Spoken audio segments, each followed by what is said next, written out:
Welcome back on Diamond. Today I want to propose you a video about the review about the Battletome 2020 of the Seraphon released by the Games Workshop. I decided to separate in different videos this review about the rules and so on, so that I can focus each video on a certain part of the Battletome. Otherwise it would be been a quite long video if I would have put everything together.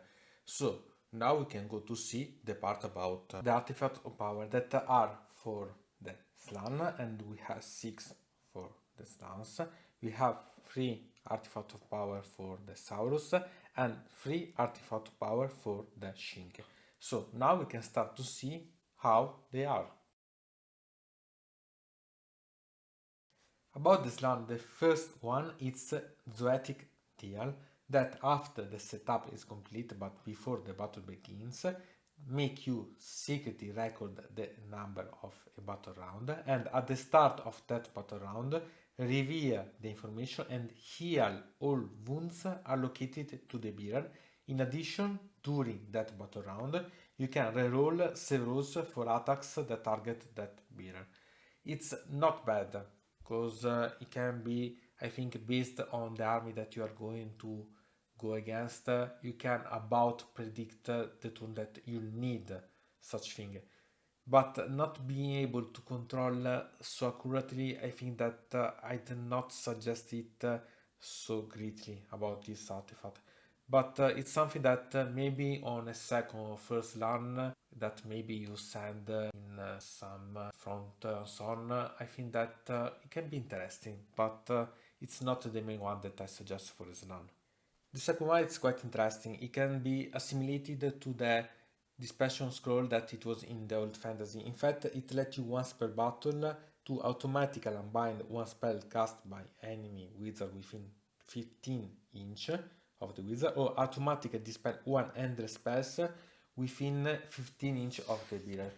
This, sincerely, I suggest you mainly to maybe try Drain Magic, but Drain Magic it requires to cast a spell, so it can be unbind and so on, and this is automatically. Moreover, this should be able to also unbind the bound endless spells, because it's anyway an endless spells. So it's not bad at all. It's a way to make a sort of be sure to control. But I think that it's mainly suited about the endless spells, because bring a Slan within 15 inch of a enemy wizard, I don't think that it's so great as idea.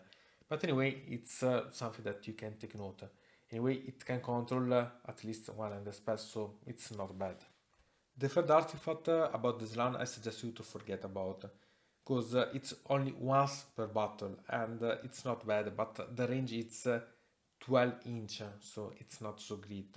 But anyway, it lets you roll a dice, and on one that unit that you choose, it's suffering 1 mortal wound. On 2 to 5, it's suffering D3 mortal wound, and on 6, it's D6 mortal wound.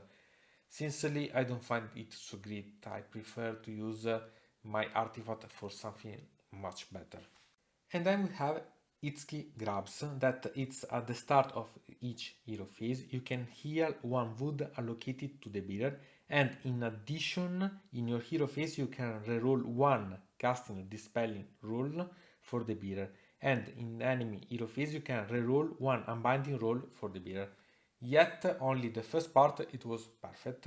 Combined with the second one, it's amazing. Remember that this second part it's quite similar to the command trait of the Slans, Arcane Might, so can be a way to have double effect about this, so not bad at all. And at the same time it can be also seen as a substitute, so maybe you can choose another command trait because you can gain this artifact, so you can make a lot of different combinations. So this artifact it's not bad at all, moreover if your general is a Slan. And the fifth of the artifacts is Plague of Dominion, that let you in your hero phase pick an enemy hero within 12 inch of the bearer and visible to them, and until your next hero phase that hero fight at the end of the combat phase. So it's quite similar as effect to the modified version of the Doppelganger Cloak of Ulgu coming from the Mining Sorcery, and it's not limited to only one user. Moreover, in addition, is if that hero is a wizard, until your next hero phase, subtract 1 from casting, dispelling, and unbinding rules for that hero. So it's a way to control both the combat and the magic phase of that model. Sincerely, quite a good artifact. You have to pay attention because the range it's close, it's 12 inch, but not bad at all. And then we have the Throne of Lost Gods that let you add 4 to the bearer move characteristic and 1 to the bearer wound characteristic. Maybe it's not the first thing that I'd think to give to a Slan, but anyway it's not bad because giving such more movement it means to in some way increasing the range of the spells because you can move it, so it's not bad at all in that way. And then it's the turn for the artifacts about the Saurus. The first one is Blade of Realities that let you pick one of the bearer melee weapons and improve the range characteristic of that weapon by 1. It's not bad, it's not great. The advantage is that in addition you can add 1 to the damage inflicted by each successful attack made by that weapon that targets a hero. So it's not bad, but I think that in Malign Sorcery and Forbidden Power different source of artifacts you can find quite better things, but anyway it's something that it's not bad at all. The second artifact it's not bad, it's Sigils of the Prime Hunter, and each time that the bearer fight, after all the bearer's attacks have been resolved, you can pick one enemy unit within 1 inch of the bearer and roll a die, and on 1 nothing happen, on 2 to 5 that enemy suffer 1 mortal wound, and on 6 that enemy unit suffer d3 mortal wounds. So it's not so bad, but it's not so great. Sincerely, maybe I prefer the Blade of Realities, but it can be a way to make some more mortal wounds added to your normal sequence. So it's something that okay, you can take, and it's not bad.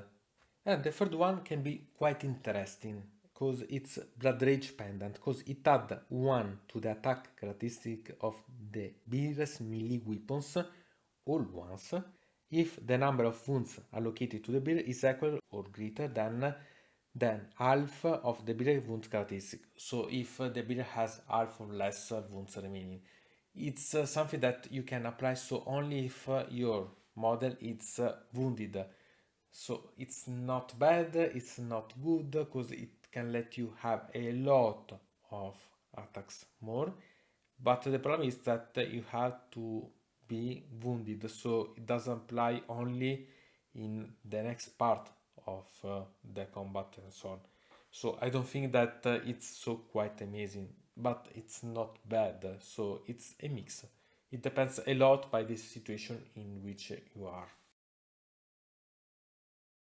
And then we can start with the Shinx, and the first one is something amazing and a must if you think about having the Shinx your general, because it's incandescent restrictions, and this make you that the first time the bearer is slain, before removing them from the battlefield, you can roll a dice, and on a 4+, so 4, 5 and 6, the bearer is not slain and it is returned with all the wounds healed.